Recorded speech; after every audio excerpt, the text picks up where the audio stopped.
Welcome back to another episode of Uncontested Investing. I'm your host, Nate Zielinski, and we have a great guest for you lined up today. Tarik Turner joining me from 8th Street Funding, and a little bit of fate here. We're on the corner of 28th and 8th in New York City. Yeah. So Tarik, the president of 8th Street Funding, thank you very much, first of all, for joining us today. And why don't you tell the audience a little bit about yourself before we get underway here? Well, first and foremost, thanks for having me. You know, I love the setup. The setup is great. So again, congrats on the show. You're doing a great job. I watched the first few initial start. I think I saw your introduction to the show and your first interview. Thank you. You're doing a great job there. Like you said, I am the president of 8th Street Funding, which is a mortgage company, a non-QM mortgage company. We lend for investment properties, and it's pretty much nice. Yeah, that's why we brought you in today. So we'll get to that insight about, giving our listeners some direction, some knowledge in the investment space a little later on in the episode. But first, I want to start off with some common ground. We talked before the show, and you were on the radio. You were a host yourself. So, that was a pretty big chunk of your professional career before you got into the real estate. Can you talk about that experience, how that was, and then what kind of led to the transition into real estate and what you can take from that role into your profession today? It was a journey.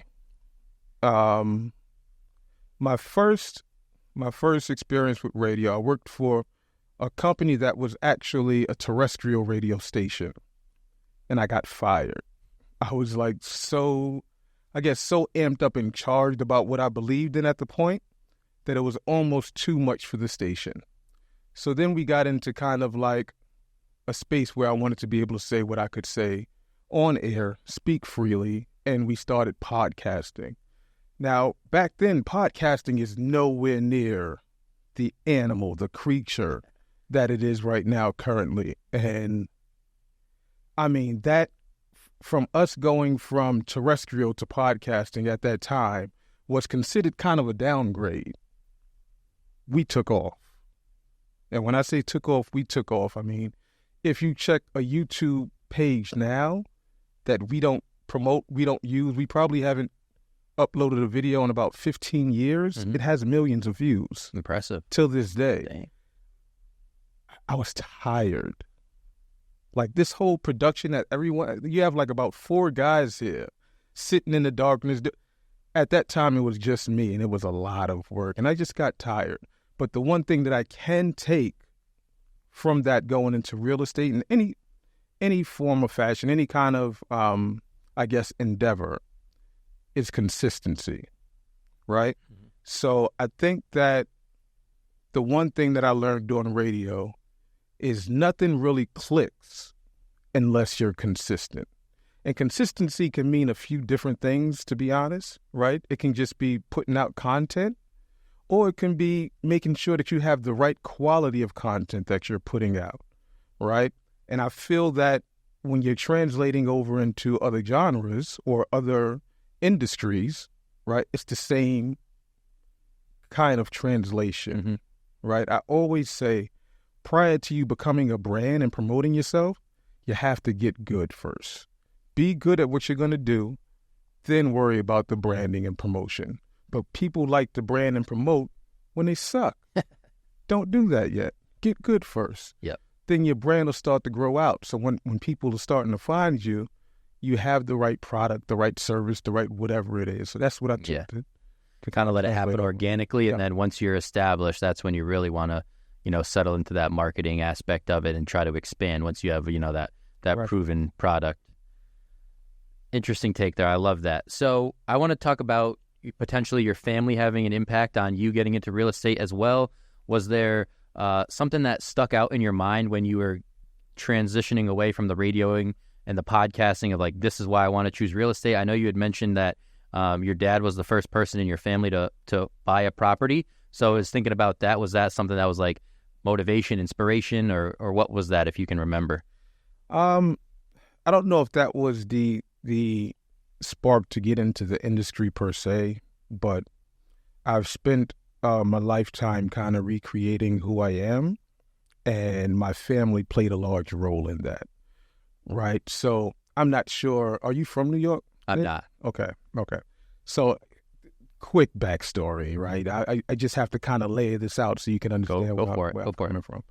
So back in the 60s and 70s, New York City was like a huge, they had problems, right? Outside 42nd Street did not look like what it looks like now.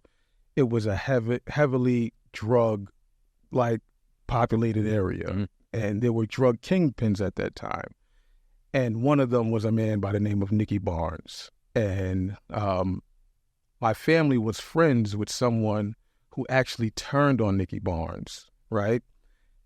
And we had to house that person for years because they didn't want to go into, what it's called when the government, tries to house you and hide you or whatever. Yes. I can't think of the name of it, but you know what I'm talking about.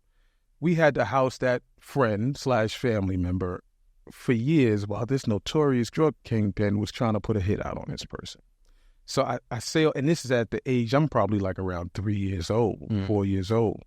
So the idea of constantly, trying to recreate yourself and understand that at any given moment, anything can happen and you have to be ready to make that shift, that started at a very young age. So with me, it was, I have a mother who went to an Ivy League school in Fordham University, and I had a father who went right into the workforce at the age of 18.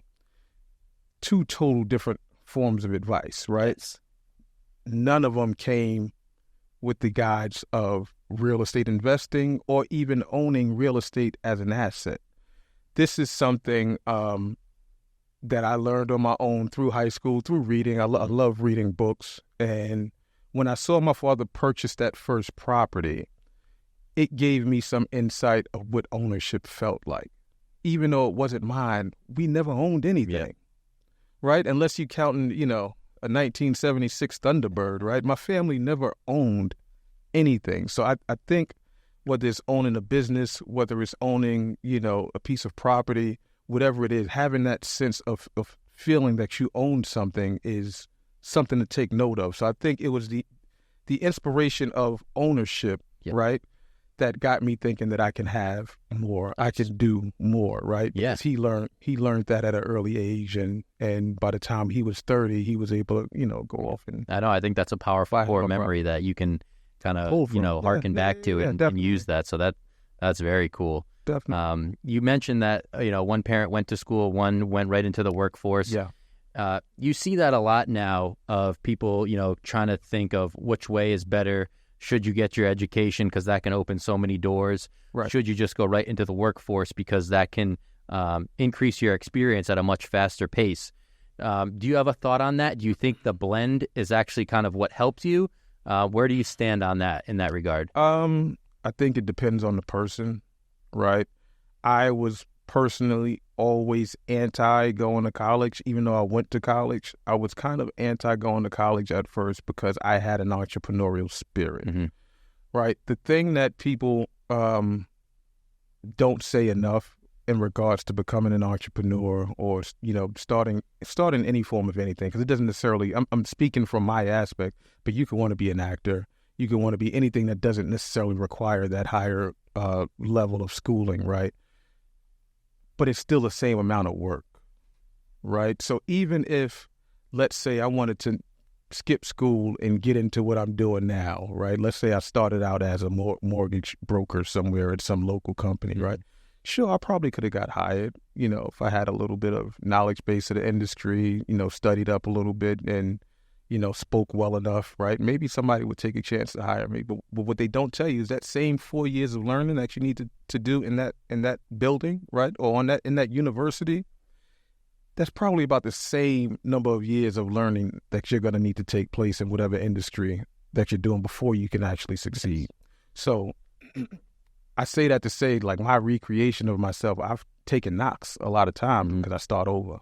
And then it's that same 3 to 4 year process. It's like I'm getting another degree in another, major, right? Yes. Every time I switch off. So you coming into podcasting now, let's say, for instance, you're about to get your degree in this. But before you do, there's going to be all kind of little bumps, life lessons that come against you, things that you learn at work that don't work, right? And the only way you learn that is by going through it. Definitely. You know, no one can really give you the answers to any of that stuff. You kind of just have to go through it. Bump your head enough to where you feel like you have a firm understanding, and then you'll succeed. Now, on the other hand of that, just to kind of make it a little bit short-winded on this one, if what you want to do requires schooling, I'm all for it.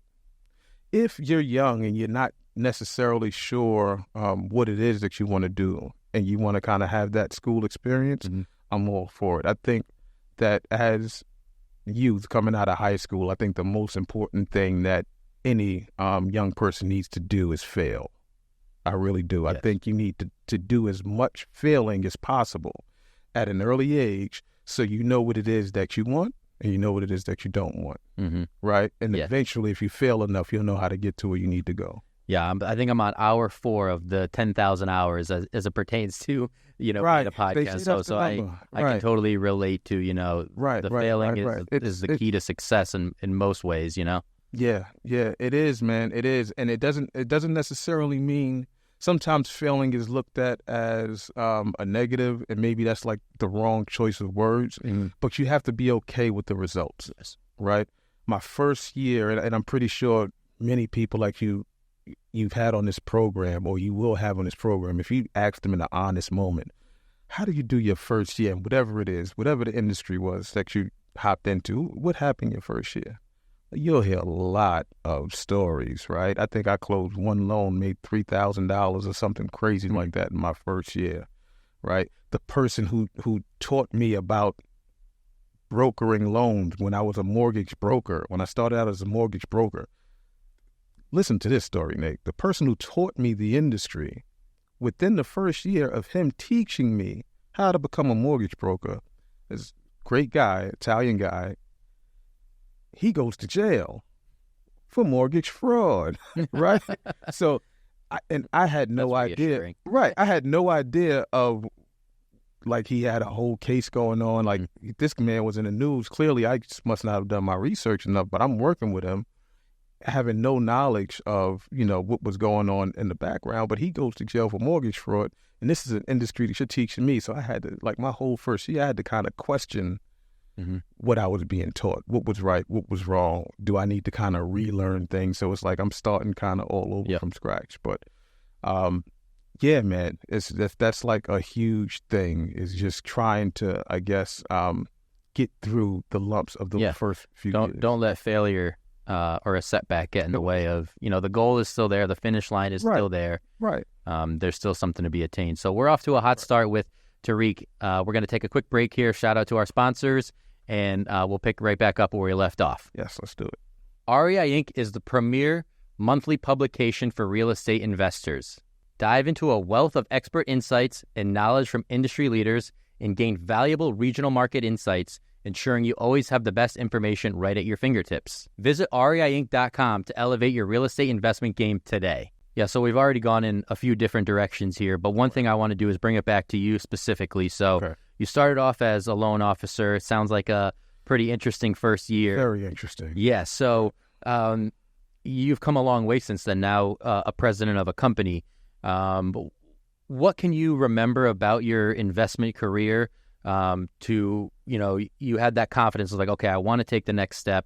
Kind of how did you go about those next steps? And, what was your journey from loan officer to president? Because I'm sure there's a lot of people out there listening that are in your shoes where you were many years ago, and now they want to get to where you are. So what does that journey look like, and what can you remember about those days of, being a loan officer and making it all the way up to a president now? I think it's just the one thing that I remember is not knowing what I didn't know. And that kind of goes back to a statement that I made before, is make sure you're good at something first before you brand it. And that's the same thing, right? Like, make sure, I would even suggest, if you're a mortgage broker, right? There's a mortgage broker out there looking to break into the industry. I would even suggest try to find a firm to work for first before venturing out on your own. Because the firm that I worked for initially, they got shut down, right? Mm-hmm. And it's it's the support systems that are in place early on that kind of give you, I guess, the assistance when you cross situations and scenarios that you're not familiar with. And I think any entrepreneur tell you like the support system is number one, your team. They might use different terminology for it, right? But I think that's so important. And starting out as a mortgage broker, I had it, but then I wasn't sure if it was good enough, right? So I spent a lot of man hours personally reading, studying, learning, watching videos, and quite honestly failing, right? I've had a lot of loans that if they cross my desk today, it would be simplistic for me to handle, right? Or I wouldn't spend so much time on it if I couldn't handle it, right? But understanding that differentiating factor between what works and what doesn't work, right? There's a fine line there, and I think you have to kind of learn the industry, learn what works best for you, because I'll even say this, you might have clients with great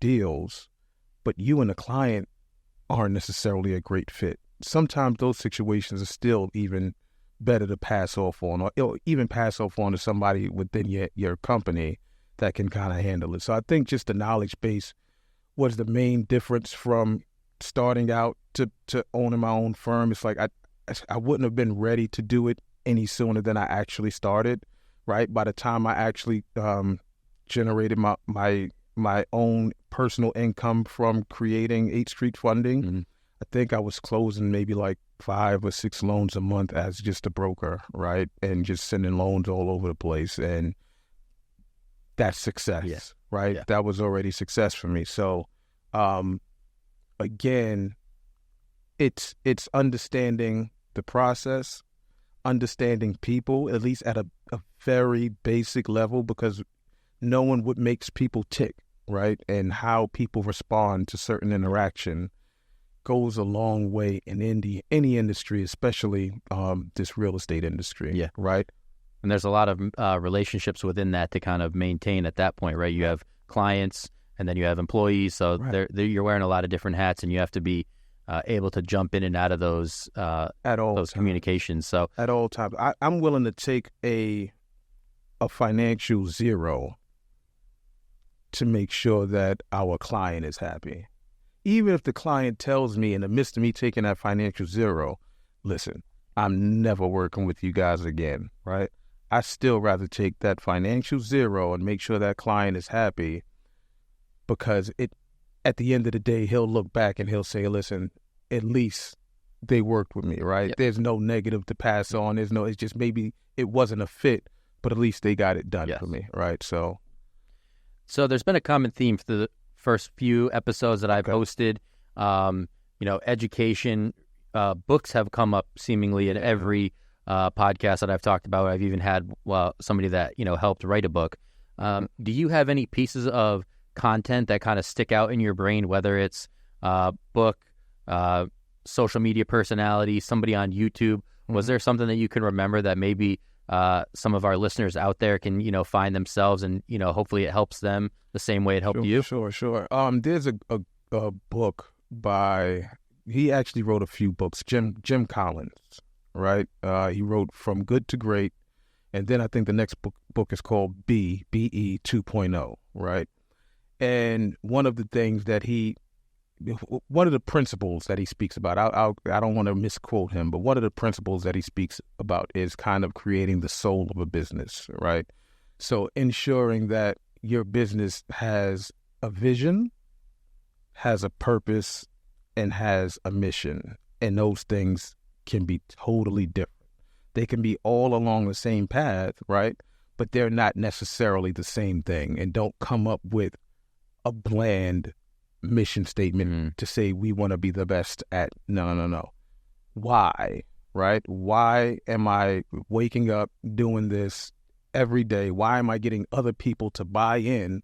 What's going to make them want to buy in on days where they're not getting paid, or days they don't feel like coming in? You understand what I'm saying? Yes. It's one of the things I took from his book, I believe it's B 2.0, was to kind of make sure the soul of the company is intact, right? make sure that your vision is clear, and not only can you articulate that vision, but everybody that works for you need to kind of be in alignment and be able to articulate that vision. And if they can't, then you have problem number one, because they might only be there for a paycheck. And people that are only there for a paycheck are usually short-term employees.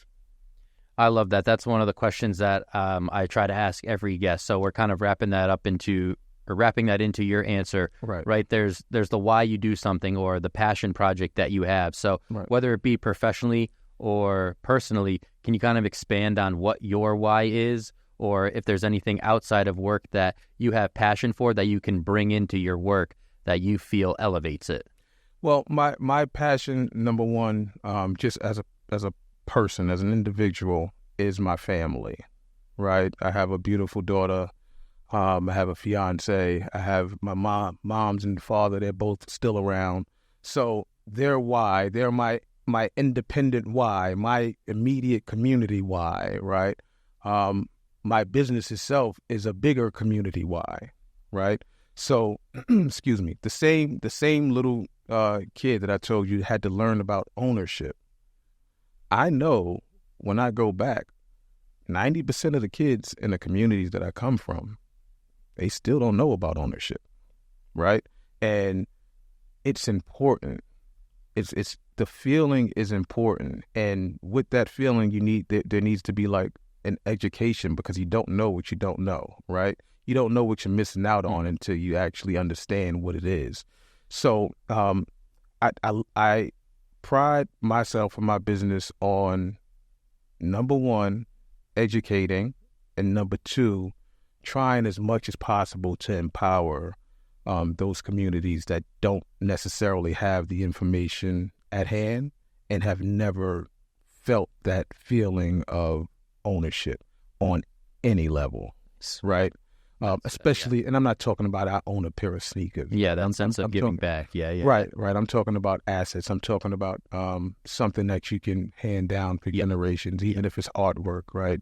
That's important. Great. I think that's a perfect time to jump into our first segment.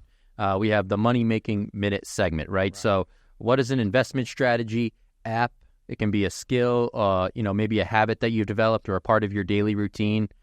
What can we give our listeners, or what can you give our listeners to take away from this episode? If you could sum it up in, 60 seconds, roughly, what's something that you can go back on and hang your hat on and be like, this is what can help you make money?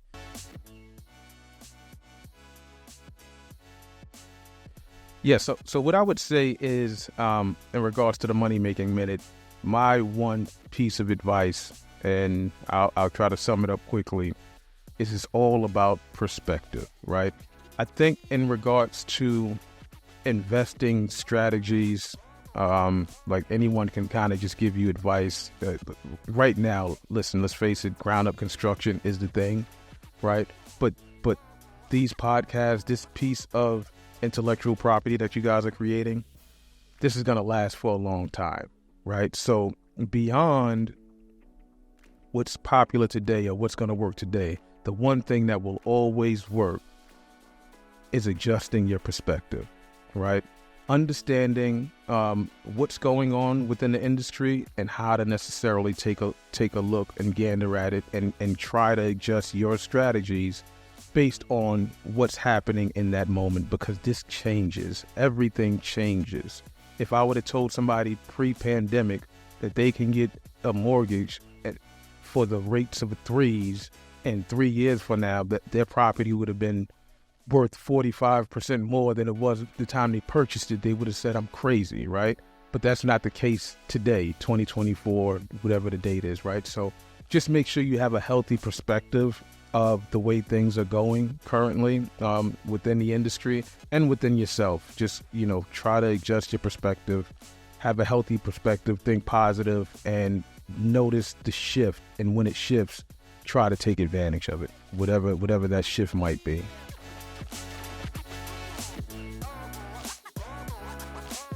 That's another common theme that's come up. It can be a very introspective business, right? You have to, really do some soul searching, be able to navigate some tougher times. So how has that perspective helped you over the past few years, right? Because as you kind of mentioned, if you take a look at the national media perspective, I would say a lot of investors are unsure right now, uncertain. Fear-based. Yeah. Everything is fear-based. But if you look at it from that, and this is exactly what I mean, if you look at certain things from the perspective that they're feeding you, you'll never take action, right? You have to be able to find the opportunity within each situation, whether it's a great market or whether the market is rolling back. There's opportunity in both. Yes. Right? Yeah. Whether the rates are high or whether the rates are low, there's opportunities in both, right? So it's you have to be able to look for the opportunity, look for the little sliver, the lining of hope in every situation because it's there. Yeah. Right? But you just kind of have to dig through and find it. And if you don't find it, follow people online who can kind of help you find it. But I guarantee you, when you're sitting on the sideline, someone else is taking action. And that takeaway right there is perfect. It's actually kind of what I want uncontested investing to be as we go forward, right? Something that listeners can hear. They can imagine themselves in this seat and be like, if somebody on this podcast is telling me and, they've proven it and they can do it, I can achieve that too. So I think that perspective and how you're looking at things and, finding different avenues to success is a huge part of this entire process. Right. Now, you touched on ground up construction a little bit. You can correct me if I'm wrong, but I believe you're investing in real estate yourself. Yes, we are. What are the challenges that you see on the investing side rather than being a president of, 8th Street Funding? Are there similar things that hang you up, or what is that like going back and forth between investing and funding? Right now, the inventory is shot, right? People who purchase properties during the pandemic where they were pretty much like especially in this area, right? Anyone from New York City, specifically downtown Manhattan, it was a ghost town, if you remember, during the pandemic. Everyone purchased up properties in the surrounding areas, right? I mean, Connecticut, New Jersey, upstate New York, wherever it was, Pennsylvania, no one wanted to be taking an elevator with 20 people, waiting 10 minutes to get to the lobby, right? So with that being said, all of those people got into mortgages at phenomenal rates. And they know if they sell now, their next home is not going to be at that rate. So a lot of our sellers currently are also renters, meaning they're more than likely not going to sell to go move into another home. They're selling, taking whatever equity they built up, and they're probably going to go and rent a property. There isn't a ton of inventory out there. So that's number one. Depending on the location that you're in, though, there is land. Now, ground up construction isn't for everybody, right? A lot of lenders are very wary of ground up construction. And if you don't know what you're doing, I would definitely kind of lean towards waiting it out until you can find a property to maybe rehab and implement the burst strategy or something like that. But land, the one thing on this earth that cannot be recreated, there's still some available. Now it's going fast because there's a lot of major builders coming in and scooping up the land, but there's still land available, and the dirt and inventory, the evaluation on those homes, the ARV on those homes, they're only going to go up. They're only going to skyrocket, and your costs are your costs regardless, right? So, I mean, I don't think that the price of lumber is going to change too much now. I think we've already kind of hit highs with that, right? So, I mean, the cost is a little bit inflated, but you're still going to have a great return. Great insight there on a strategy, on a takeaway that our investors can, implement heading into 2024. So I do appreciate that. I'm sure they do as well. We've talked about some interesting times over the course of the last 18 months in the year that, your career started with. I want to talk about any doubts you may have had about, is real estate investing right for me? I think there's a lot of people in the industry today or over the course of the last 18 months where they're kind of hot and cold about it. They don't know if they want to see it out. Maybe they've, made some money and they're ready to try a different venture. Can you think back to any times where you had doubts and, how you kind of circumvented that, kept going? I know you've been talking about, adept at recreating. I'm sure you've had to do that a few times. So Can you just talk about maybe a time in your career you had doubts and what caused you to keep pushing? I don't think I've had doubts just yet. Okay. I think we all doubt ourselves individually, moment to moment, day by day, right? There's every day someone somewhere wakes up and says, why in the hell am I still doing this, right? But in regards to real estate, one of the ways that I got into real estate, quick aside, while doing radio, I had an opportunity. I met an individual who was looking to buy a television station, right? I don't know anything about selling television stations. I'm in radio, but he asked me to help him, and I nearly helped this man buy some small television station in Pahrump, Nevada. Didn't close. We got close, but it didn't close. But when I saw what I was supposed to make commission-wise from selling the television station, I said, okay, I'm thinking too small. One of the largest things that you can have that's a relatively safe play is real estate. It's physical. You can go out, put your hands on it. When something goes wrong, you can fix it. You understand what I'm saying? Yes. There's certain sides to it. And it appreciates, right?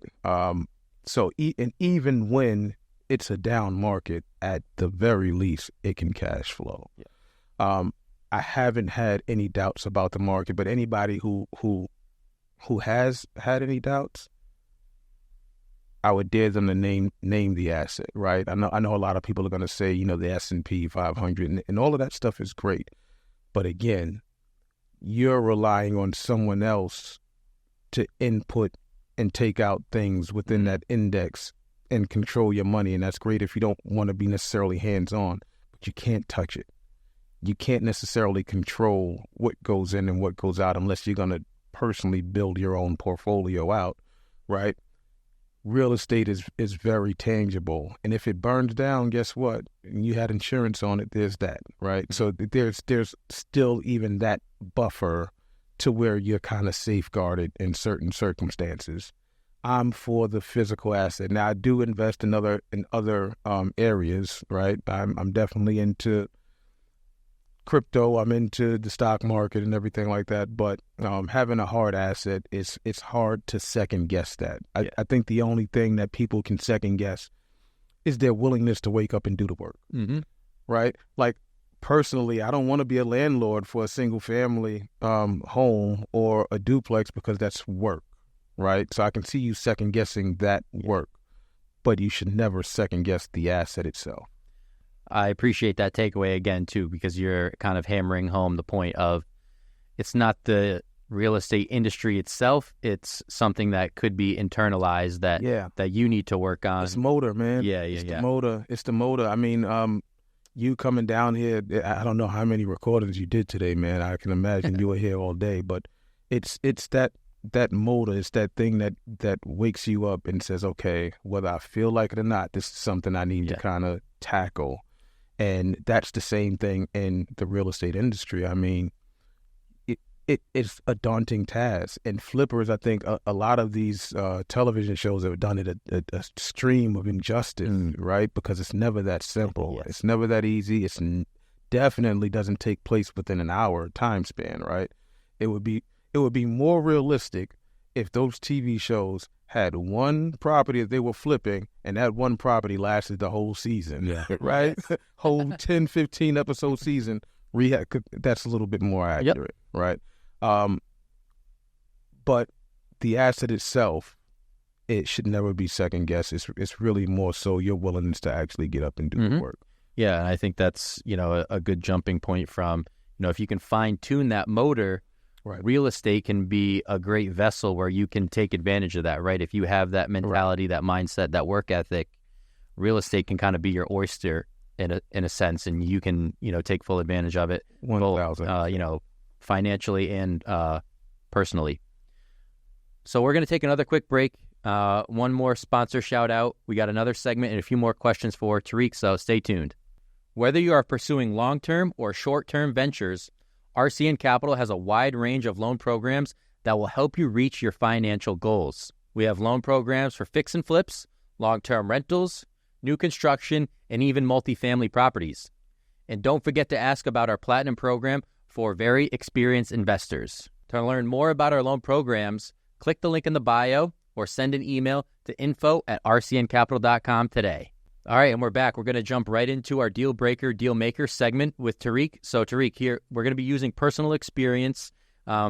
Give the audience some insight about how deals can break down. What are some common characteristics maybe you see from a deal perspective, from a personal perspective, and then on the flip side, common themes of successful deals.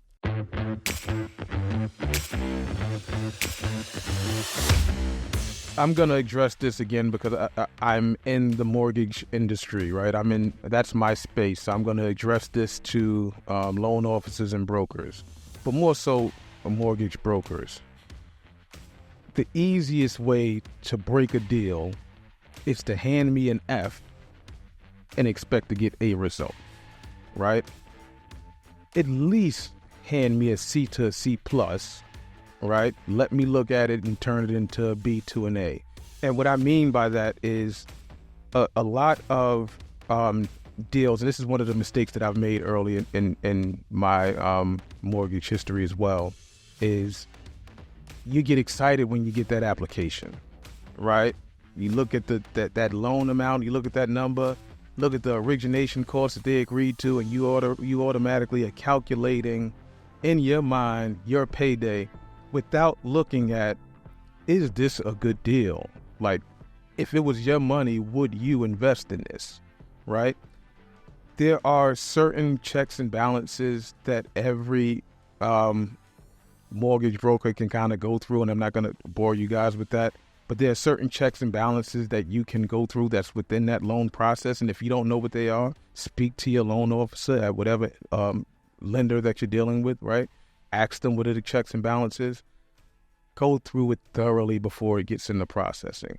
If you can do that, your rate of closing that loan, whether it's making sure the client has no judgments, making sure the property's not located in a rural area, making sure the client submits a screenshot of their credit just so you can see something that says they have a 750 credit score and it's not 525, right? Anything that you can do to turn that application into at least a C plus when I receive it, you have a better chance of closing that loan.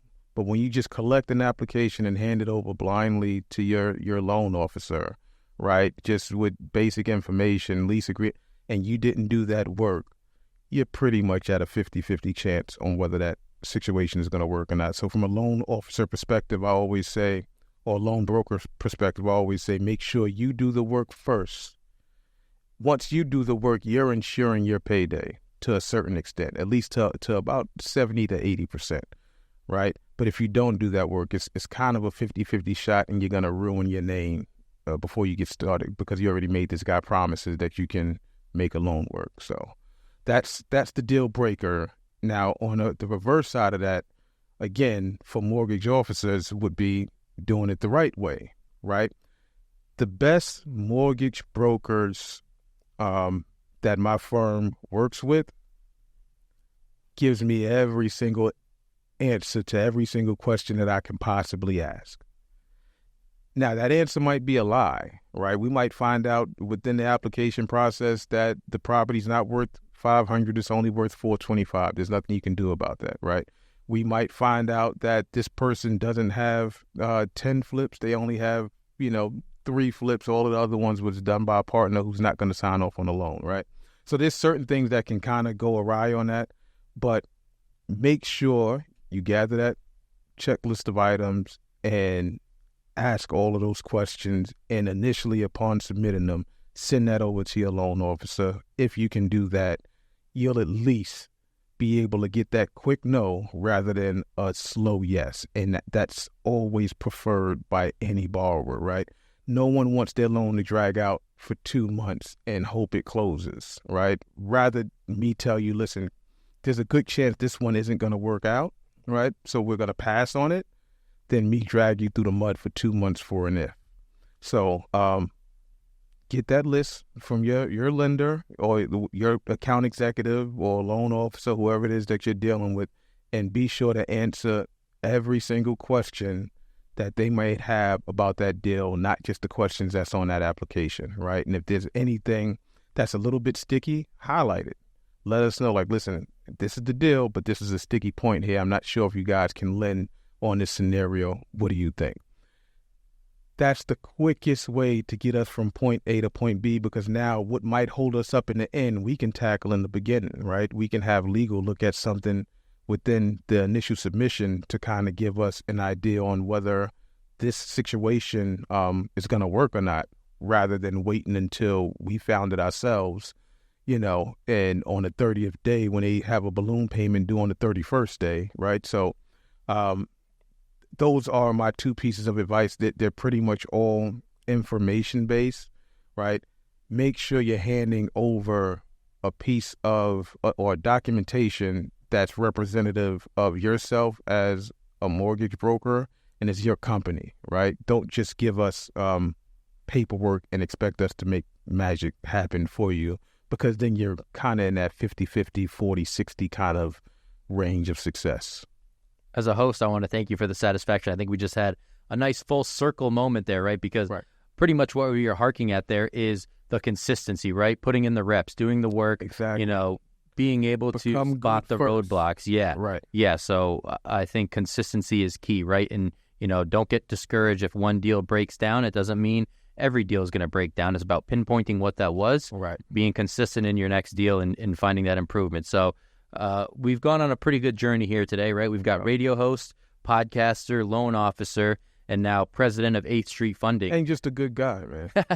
Just a good guy. So what's next for you? Are you content with where you're at right now, and it's really all your energy is focused on your business, or is there another step to this story that you're working on achieving?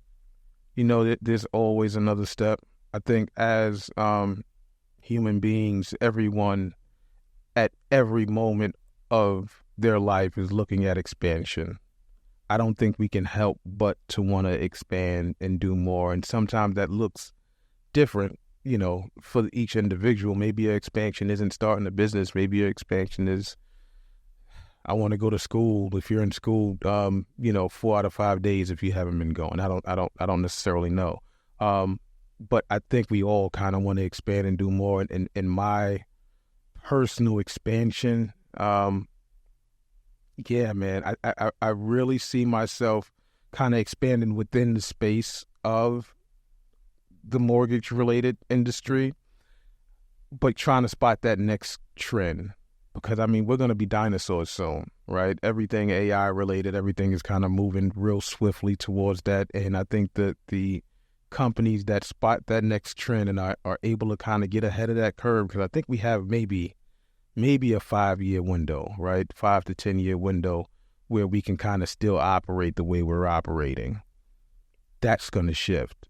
And the companies that are ahead of that curve are going to be able to, man, it's going to be different, right? Mm-hmm. So I think that's one of the things that we're working on. We're also building out a processing platform where we're using processing as a service. It's a service that we can offer to mortgage brokers, whether they're closing with us or not, right? So things of that nature. We're just looking at different avenues within our same industry just to kind of build out the revenue streams and build out the business as a whole, rather than just looking at it as, this is what we do. We originate loans, close loans, and done deal, right? So we're trying to, one, get it ahead of the curve from a technology standpoint, and two, offer different services for our clients, whether they're educational, processing, anything of that nature. Nice. Yeah. I think if nothing else, our listeners can take away, if, they send a deal to you, they're sending it to the right guy. I think just by the insight and what you provided with us today, people would definitely want to work with you going forward. You got your head on straight, and the vision, the passion, it's all there. So how can people find you? Are you on social media? Are you on LinkedIn? What's the best way for somebody to hit you up tomorrow if they have a question for you or a deal? Yes, we are on social media at 8th Street Funding. That's EI, the number 8, HT, Street Funding. That's on Instagram. We're also on Facebook. Myself, I'm on LinkedIn, Tarik Turner. You can look me up. We also have a board game that we created for investors. That's another part of like the educational piece that I was just mentioning. That's available. It's called Chasing a Millie. You can go on our website, HTreeFunding.com, pick you up a version of that. We have 2 separate versions. I know the prices might differ, but they're 2 total separate versions of that game. And if you're looking to purchase a book, I also wrote a book called Changing My Perspective, which is obviously one of my key points. Oh, very cool. So check for that on Amazon. I think if I have you back, we got to play a board game. We got to live stream the board game. I should have bought a copy, man. That's really cool. Yeah, that's great. really cool. Yep. Well, Tarik, I want to thank you so much. This has been a very interesting and insightful interview. Fans of Uncontested Investing, if you guys stuck around, you learned a lot today. Again, Tarik gave his socials. The links to find him will be in the bio. I want to thank you again. We'll see you guys in the next one for Uncontested Investing. This is Nate Zielinski. Thank you for listening to Uncontested Investing. Questions about today's episode or the podcast? Email podcast@rcncapital.com and make sure to follow REI Inc. magazine on LinkedIn and Facebook and RCN Capital on Instagram, LinkedIn, and Facebook. See you all next time.